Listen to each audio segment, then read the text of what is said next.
Okay, let's unpack this. Today we're doing a deep dive into the highly anticipated Pixel 10 series. We've got a stack of insights, wish list items too from Android Authority, really digging into the rumors, but also, what users are actually hoping for.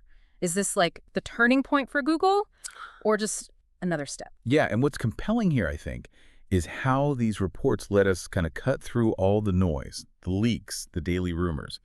Our mission, really, is to figure out what's important for you, the potential user, what these changes, if they happen, might actually mean for Google's flagship phones going forward.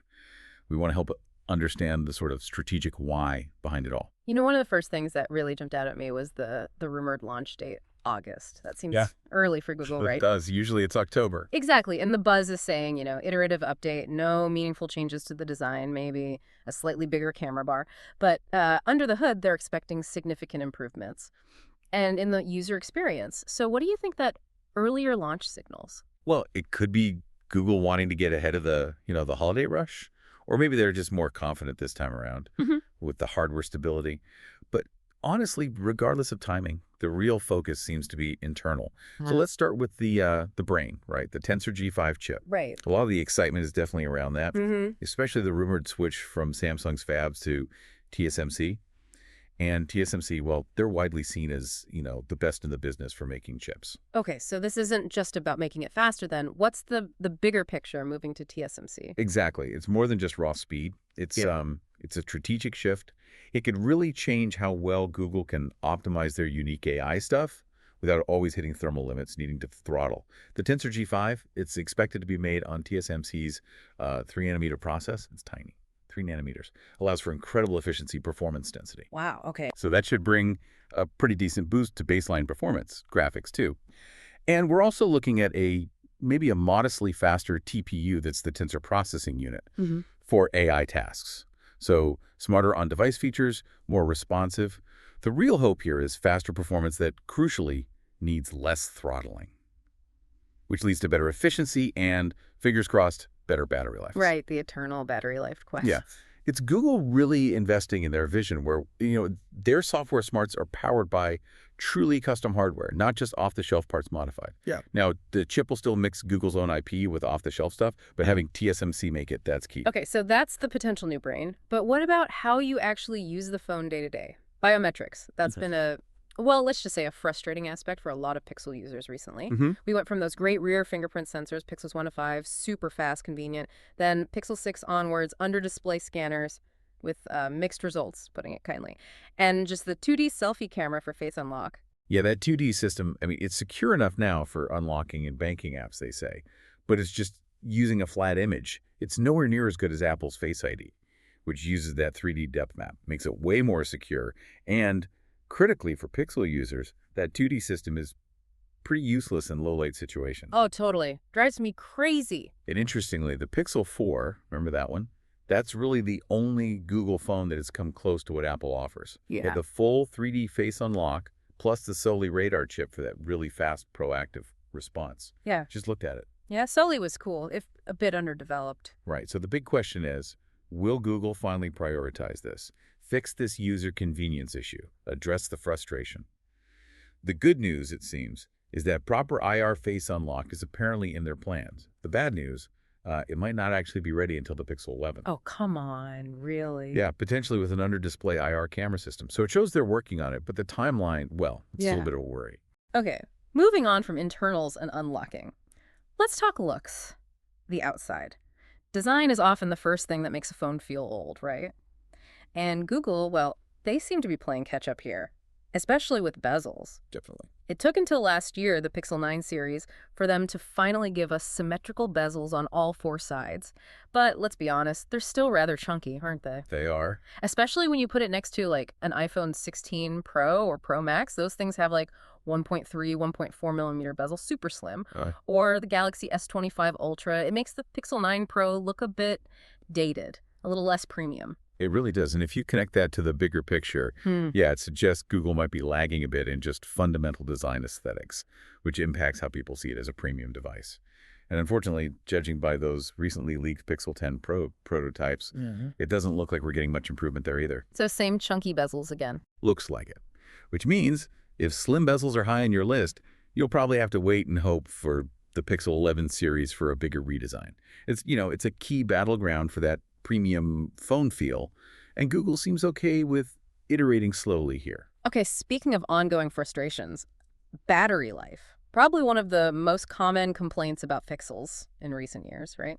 Especially since they started using their own tensor chips. Absolutely. Google is reportedly well aware this is a big concern. I mean, it's make or break for so many people. It totally is. Yeah. And what's interesting here is the sort of dual approach Google seems to be taking. On one hand, yeah, there's hope that the TSMC-made Tensor G5 will help battery life, maybe just a little, through better efficiency. But Google probably shouldn't put all of its eggs in that basket. Right. Don't rely just on a chip. Exactly. And it's clear they're also working hard on software optimizations. But even look at the recent Pixel 9a, the mid-range one. Same processor generation, bigger battery, less demanding screen. But the battery gains, they weren't as significant as you might expect, which kind of indicates Google still has plenty of work to do to get really impressive, like truly all-day battery life across the whole Pixel 10 lineup. It's not just the chip. It's that complex dance between hardware and software. Yeah, absolutely. And while we're talking about user convenience, things that just should be standard by now, magnetic wireless charging, another sore point for Pixel 9 owners, the lack of it. Apple's had MagSafe since the iPhone 12. The tech is now standardized as Key 2 by the Wireless Power Consortium.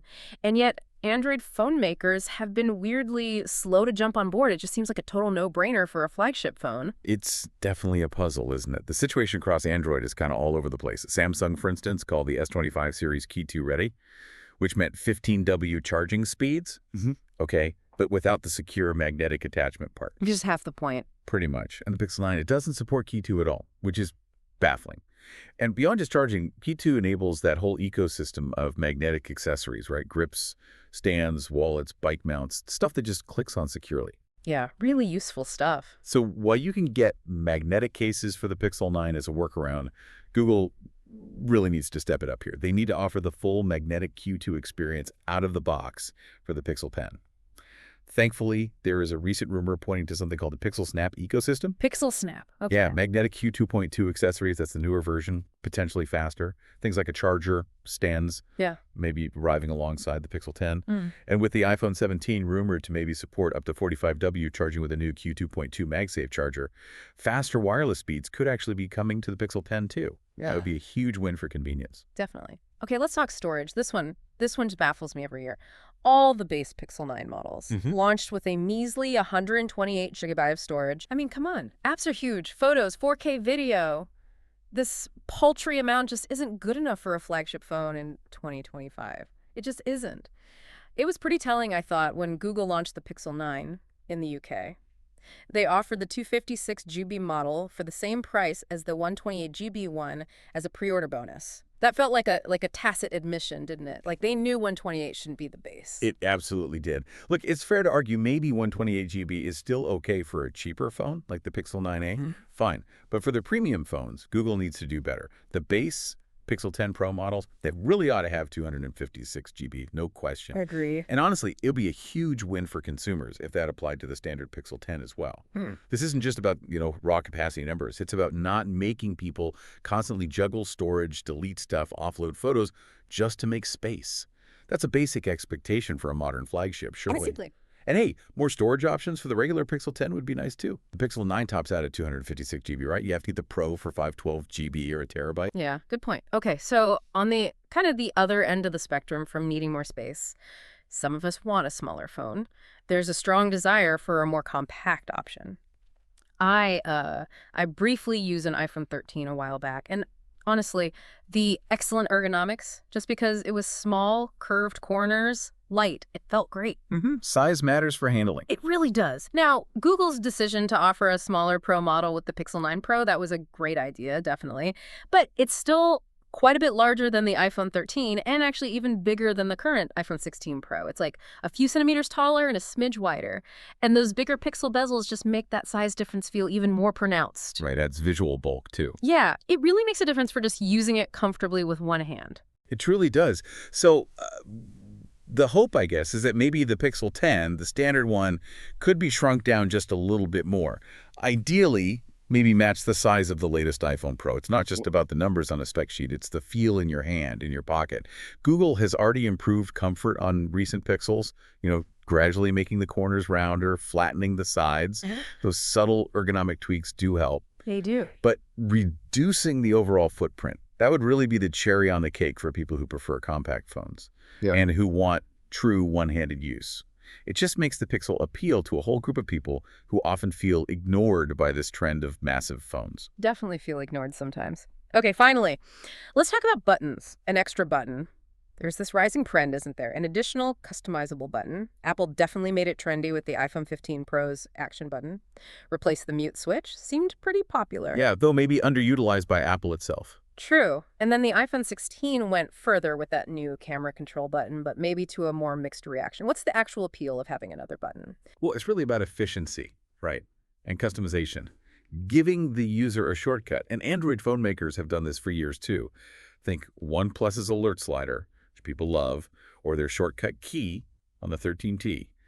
Nothing has its essential key for saving stuff to AI. Right, right. So if you connect that to the bigger picture, it's a real opportunity for Google, especially with all their AI smarts.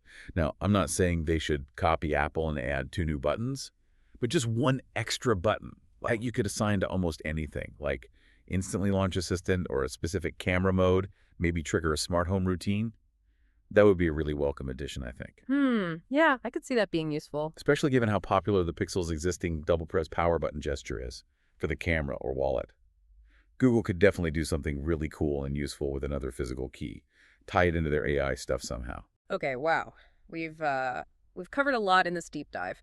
From that potential game changer Tensor G5 chip, what that means for performance, battery, the long wait for proper Face ID maybe, the desire for slimmer bezels, that critical need for better battery life, the exciting idea of Q2 magnetic charging finally arriving with that Pixel Snap ecosystem, pushing for more base storage, please, Google, the appeal of a truly smaller option, and yeah, the functional potential of an action button. So all eyes are now on that rumored August 20th reveal date for the Pixel 10 series. Yes, what does this all really mean for you as a user and just for the whole smartphone world?